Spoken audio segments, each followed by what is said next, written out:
Hello everyone, welcome again.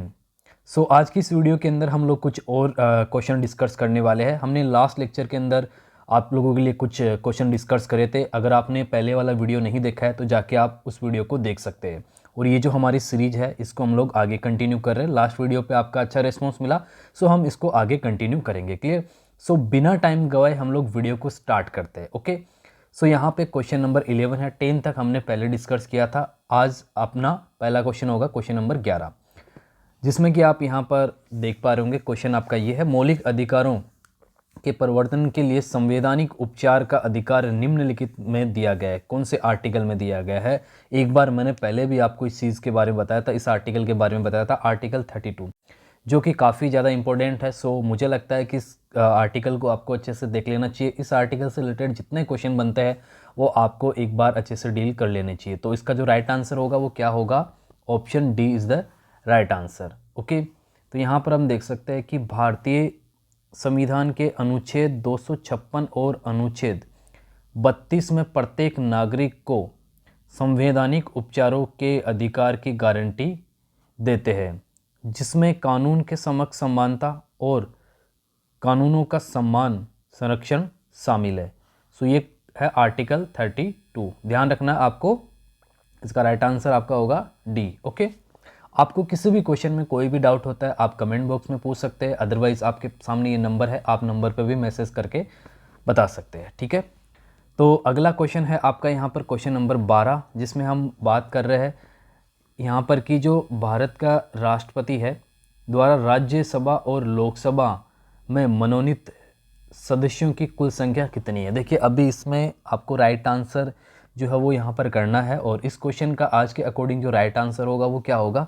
12 सदस्य जो है वो यहाँ पर क्या करता है? मनोनीत यहाँ पर करता है राज्यसभा और लोकसभा से। ठीक है, देखिए, संविधान का अनुच्छेद 80 राज्य परिषद, जिसे राज्यसभा भी कहा जाता है, की संरचना को परिभाषित करता है। इसमें कहा गया है कि राज्य परिषद में अधिकतम 200 सदस्य हो सकते हैं। सो आर्टिकल 18 आपको याद रखना है, और ज़्यादा डिटेल के लिए जो है आप आर्टिकल 18 को एक बार इसको देख लेना। इस क्वेश्चन अगर आपको क्लियर नहीं हो तो एक बार आप आर्टिकल 18 देख लेंगे। ठीक है, और यहाँ पर ये जो 12 सदस्य मनोनीत करता है ये अलग अलग फील्ड से होते हैं। ठीक है, साहित्य से होते हैं, विज्ञान, कला, समाज सेवा, इन सभी से जुड़े हुए जो लोग होते हैं उन्हीं को वो क्या करता है? मनोनीत करता है राष्ट्रपति। क्लियर? सो इसका राइट आंसर क्या होगा? 12 होगा। अगर इसमें आपको डाउट होता है तो आप कमेंट में पूछ सकते हैं, अदरवाइज व्हाट्सएप पे भेज सकते हैं। नाउ क्वेश्चन नंबर 13 आपकी स्क्रीन पे है, आप देख पा रहे होंगे। निम्नलिखित में से कौन सा एक राज्य का विषय है जो केवल राज्य सूची में शामिल है? सो कौन सा है इसके अंदर? एजुकेशन हो गया, वन विभाग, रेलवे, ये सब क्या है? ये नहीं आएंगे तो इसका जो राइट आंसर होगा वो क्या होगा? बी इसका राइट आंसर हो जाएगा। इजी क्वेश्चन है, इसमें आपको ज़्यादा डिटेल से समझाने की ज़रूरत है नहीं।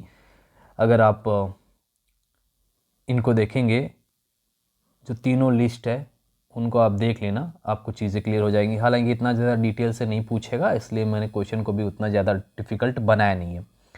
नाउ अगला क्वेश्चन है, जिन विषयों पर केंद्र सरकार को विशेष शक्ति प्राप्त होती है वे निम्नलिखित में से कौन सी है? कौन सी लिस्ट है जिसमें कि यहाँ पर केंद्र सरकार को, सेंट्रल गवर्नमेंट को स्पेशल पावर होता है? सो वो कौन सी है आपकी? द यूनियन लिस्ट, यानी कि ऑप्शन ए जो है इसका राइट आंसर हो जाएगा। ओके, क्लियर है इसका? चलिए अगले क्वेश्चन की तरफ हम लोग बढ़ते हैं। अगर अभी तक आपने चैनल को सब्सक्राइब नहीं किया, आप पहली बार विजिट किए हैं और आप पॉलिटिकल साइंस के लिए खासकर एग्ज़ाम देने वाले हैं, तो आप हमारे चैनल को सब्सक्राइब कर सकते हैं। यहाँ पर मैं आपको जब आपकी काउंसलिंग चलेगी तो भी हेल्प करूँगा वीडियोस के माध्यम से कि आप कहाँ कहाँ अप्लाई कर सकते हैं, क्या कट ऑफ वगैरह रहती है, बहुत सारी चीज़ों पर हम लोग जो है डिस्कस करेंगे लास्ट में। ठीक है, सो क्वेश्चन नंबर 15 है आपका, इसको थोड़ा सा आप ध्यान से समझना। क्वेश्चन मैं कई बार आपको देता हूँ, घुमा फिरा के क्वेश्चन देता हूँ, क्योंकि एग्ज़ाम में भी आपको जो पूछने वाला है वो कहीं से भी क्वेश्चन को, एक ही क्वेश्चन को वो कई तरीके से पूछ सकता है। तो आपको उस क्वेश्चन को तैयार रहना चाहिए। किसी भी तरीके से पूछा जाए, आपको आंसर करने के लिए आपको क्या करना है? तैयार रहना है। तो क्वेश्चन नंबर क्या है? 15। ये कह रहा है कि 11 साल के एक लड़के को माचिस बनाने वाली फैक्ट्री में काम करने के लिए मजबूर किया गया है। इस मामले में किस मौलिक अधिकार का उल्लंघन हुआ है? 11 साल का बच्चा है, लड़का है, जिसको माचिस बनाने की फैक्ट्री में जबरन काम के लिए रखा गया। तो ये किस मौलिक अधिकार का उल्लंघन यहाँ पर हुआ है? तो ये कौन सा होगा? इसका बहुत ईजी है, यहाँ पर बी जो है इसका राइट आंसर हो जाएगा। शोषण के विरुद्ध जो अधिकार है वो। तो यहाँ पर देखिए डिटेल में बताता हूँ आपको। जब 14 वर्ष से कम आयु के बच्चों को किसी कारखाने में काम करने के लिए मजबूर किया जाता है तो शोषण के विरुद्ध मौलिक अधिकार का उल्लंघन होता है। ये अधिकार भारतीय संविधान के अनुच्छेद 23 और 24 द्वारा संरक्षित है। तो आप एक बार आर्टिकल 23 एंड 24 को देख सकते हैं इस क्वेश्चन की डिटेल के लिए। क्लियर? चलिए नेक्स्ट क्वेश्चन की तरफ हम लोग बढ़ते हैं। यहाँ पर अगला क्वेश्चन है, धार्मिक स्वतंत्रता का अधिकार इसमें शामिल है। जो आर्टिकल है आर्टिकल 25 से 27, आर्टिकल 25 से 28, 26 से 29, 22 से 28। तो जो इसका राइट आंसर है वो एक्चुअली क्या होगा? ऑप्शन बी इसका राइट आंसर हो जाएगा, 25 से 28। तो यहाँ पर देखिए धर्म की स्वतंत्रता को अनुच्छेद 25 से 28 में शामिल किया गया है। ये अनुच्छेद धर्म का पालन करने और उसे मानने और उसका प्रचार करने के अधिकार की गारंटी देते हैं। यानी कि ये हमें यहाँ पे फ्रीडम है इसकी, किसमें? धार्मिक स्वतंत्रता की फ्रीडम है आर्टिकल 25 से 28। तो अब डिटेल से अगर आपको जानना है कि क्या क्या है, क्या मिलता है, इतना डिटेल से नहीं पूछता है, लेकिन फिर भी अगर आपको जानना है तो आप जाइए 25 से 28 जो आर्टिकल है उनमें जाके आप इस क्वेश्चन को और डिटेल से देख सकते हैं। बाकी मैंने थोड़ा डिटेल में आपको बता ही दिया है। तो अगला क्वेश्चन है हमारे सामने, क्वेश्चन नंबर 17 है, जिसमें कि आप यहाँ पर देख सकते हैं किस संशोधन द्वारा संसद को मौलिक अधिकारों में संशोधन करने का अधिकार प्राप्त हुआ। हालांकि नहीं होता है, लेकिन मौलिक अधिकारों में जो है हम क्या कर सकते हैं? बदलाव कर सकते हैं। तो ये कौन से जो है अमेंडमेंट के द्वारा ये हुआ है? तो ये कौन सा अमेंडमेंट है? इसमें अमेंडमेंट 24 है। ठीक है, 24वां जो अमेंडमेंट है, संविधान संशोधन है, उसमें डिटेल से अगर देखें इसको तो यहाँ पर देख सकते हैं 24वें संविधान ये संशोधन के माध्यम से संसद को मौलिक अधिकारों में संशोधन करने का अधिकार प्राप्त हुआ।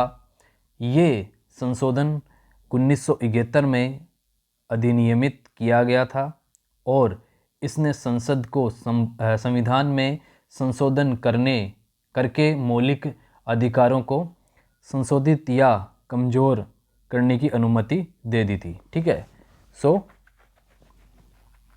24 जो अमेंडमेंट है इसका राइट आंसर हो जाएगा गाइस। क्लियर? और डिटेल से देखना है तो आप इसको देखेंगे अमेंडमेंट को, तो और आपको क्लियर हो जाएगा। वैसे अमेंडमेंट वाले क्वेश्चन हैं वो आपको और देखने हैं, केवल यही क्वेश्चन नहीं, हालांकि मैंने भी कुछ क्वेश्चन और ऐड करे हैं, आगे भी ऐड करेंगे। अमेंडमेंट भी जो है वो भी आपके काफ़ी इंपॉर्टेंट है आपके सिलेबस में।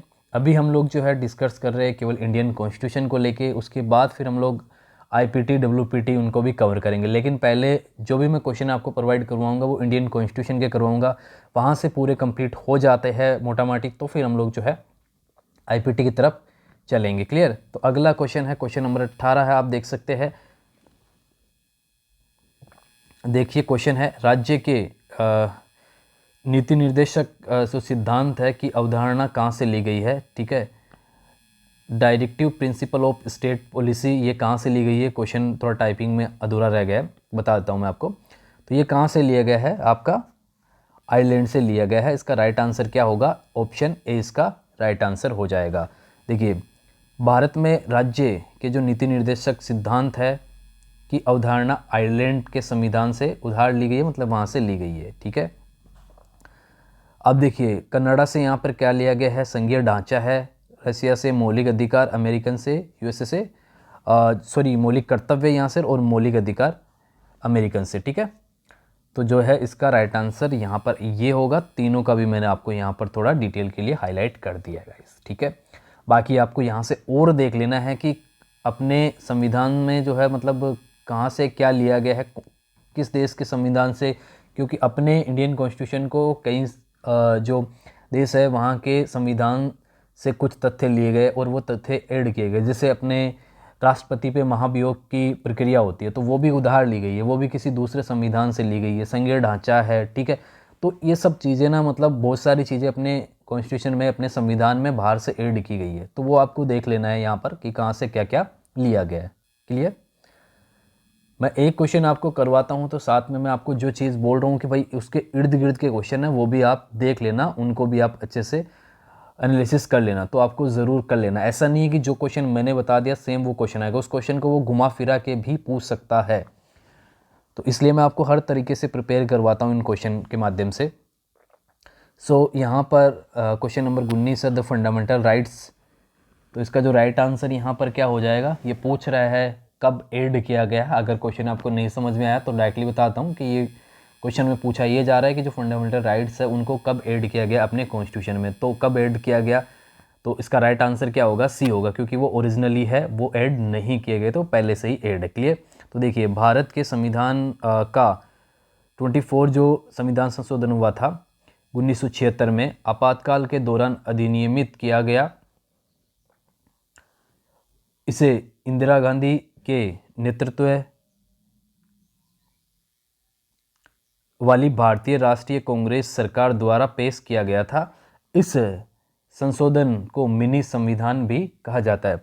सो ये जो आपका है ना 42 जो संविधान संशोधन है, ठीक है, इसको ध्यान रखना, इसमें बहुत सारी चीज़ें ऐड की गई थी, है ना, तो उनके बारे में पूछ लेता है अक्सर। तो ये जो है इसको मिनी संविधान भी कहा जाता है। और इसीलिए मैं आपको बोल रहा हूँ कि ये जो आपका संविधान संशोधन हुआ है ना, इसको आपको अच्छे से देख लेना है, इसमें जो भी चीज़ें ऐड हुई थी तो वो सब आपको यहाँ पर इस संविधान संशोधन को अच्छे से देख लेना है। ठीक है,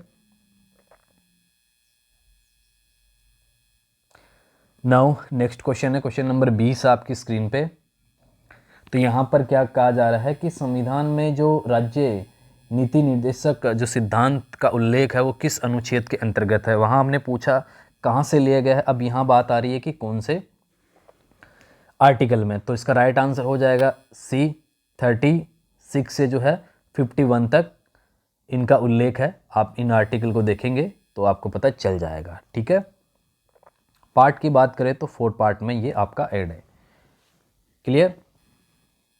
नाउ नेक्स्ट क्वेश्चन है क्वेश्चन नंबर 21, 21 नंबर क्वेश्चन है। मौलिक अधिकारों के क्रियान्वयन को निलंबित करने का अधिकार किससे है, किसके पास है। ठीक है, यानी कि जो मौलिक अधिकार है उनको भी निलंबित किया जा सकता है, एक कंडीशन आती है तब। तो वो कौन कर सकता है, हालांकि नॉर्मली नहीं होता है, लेकिन जब इमरजेंसी की सिचुएशन रहती है तो उस समय जो है कौन कर सकता है, प्रेसिडेंट जो राष्ट्रपति है वो उनको निलंबित कर सकता है। अब आप में से कोई पूछेगा कि सर एक जो है मौलिक अधिकार है जो कि निलंबित नहीं होता है, तो मैंने वो क्वेश्चन डाला आगे, ठीक है, लेकिन अगर ऐसा क्वेश्चन आएगा तो इसका राइट आंसर इन ऑप्शन के अकॉर्डिंग जो है वो प्रेसिडेंट ही होगा। ठीक है, तो आप देखिए भारत में राष्ट्रीय आपातकाल के दौरान मौलिक अधिकारों का क्रियान्वयन को निलंबित करने का अधिकार राष्ट्रपति को है। राष्ट्रपति अनुच्छेद 359 के तहत ये काम कर सकता है, यानी कि जब आपातकाल की स्थिति हो तब वो कर सकता है, लेकिन कुछ होंगे जो निलंबित नहीं किए जाएंगे। वो क्वेश्चन मैंने आगे ऐड किया, उसमें और मैं आपको डिटेल से बता दूंगा, यहाँ पर आपको इतना ही समझना है।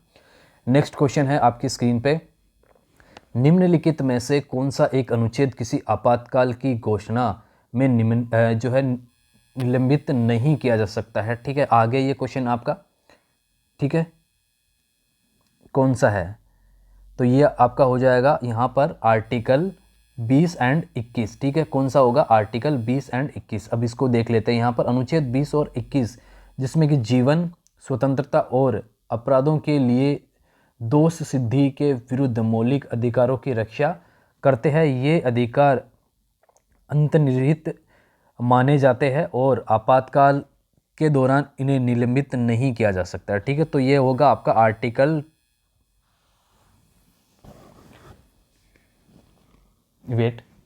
आर्टिकल कौन सा होगा, 20 एंड 21। क्लियर? चलिए नेक्स्ट क्वेश्चन की तरफ बढ़ते हैं। क्वेश्चन नंबर 23, 23 नंबर क्वेश्चन है, निम्नलिखित में से किस राज्य में द्विसदनीय विधायिका नहीं है। नोट, नहीं है पूछा है तो इसका राइट आंसर क्या हो जाएगा, तमिलनाडु हो जाएगा यहाँ पर। इसके अलावा और कौन कौन से है आप मुझे कमेंट करके बताना जहाँ पे द्विसंसदीय विधायिका नहीं है प्रेजेंट टाइम में। अभी इसका राइट आंसर क्या होगा, तमिलनाडु होगा। बाकी आप बताना और किस किस में नहीं है प्रेजेंट टाइम में। क्लियर। चलिए नेक्स्ट क्वेश्चन की तरफ हम लोग बढ़ते हैं। क्वेश्चन नंबर 24 24 नंबर क्वेश्चन है। तो ये क्वेश्चन क्या कहता है, ये क्वेश्चन बोलता है किस संवैधानिक संशोधन के तहत राजनीतिक दल बदल पर अंकुश लगाने का प्रयास किया गया था। अगेन मैं आपको बोलता हूँ जो अमेंडमेंट है भाई देख लेना, जो इम्पोर्टेंट अमेंडमेंट है वो देख लेना। मैं मेरे ओर से ट्राई करूँगा कि आपके लिए जो भी इम्पोर्टेंट अमेंडमेंट हुए हैं वो मैं यहाँ पर ऐड कर दूँ।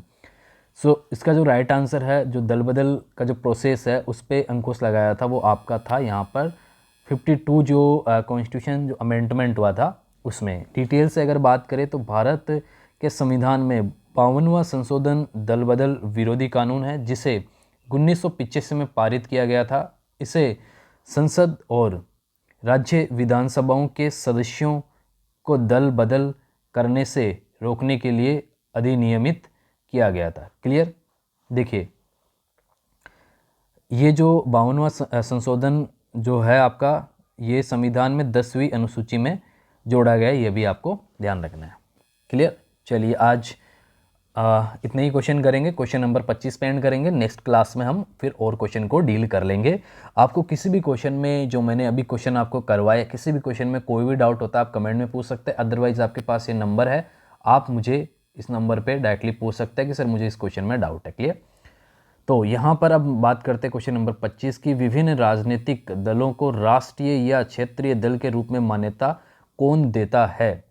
तो जो इसका राइट आंसर होगा वो क्या होगा, इलेक्शन कमीशन होगा। इजी क्वेश्चन है, ठीक है, इजी क्वेश्चन है। इससे रिलेटेड और भी क्वेश्चन आपको मिलेंगे जब नेक्स्ट क्लास होगा आपका, तो उसमें मैं इससे रिलेटेड कुछ क्वेश्चन और ऐड कर दूंगा आपका। ठीक है। सो आज की इस वीडियो में इतना ही। बाकी कोई डाउट तो आप कमेंट में पूछ सकते हैं। वीडियो अच्छा लगा हो तो वीडियो को लाइक कर सकते हैं। चैनल पे पहली बार आए तो चैनल को आप सब्सक्राइब कर सकते हैं। So thank you so much video देखने के लिए।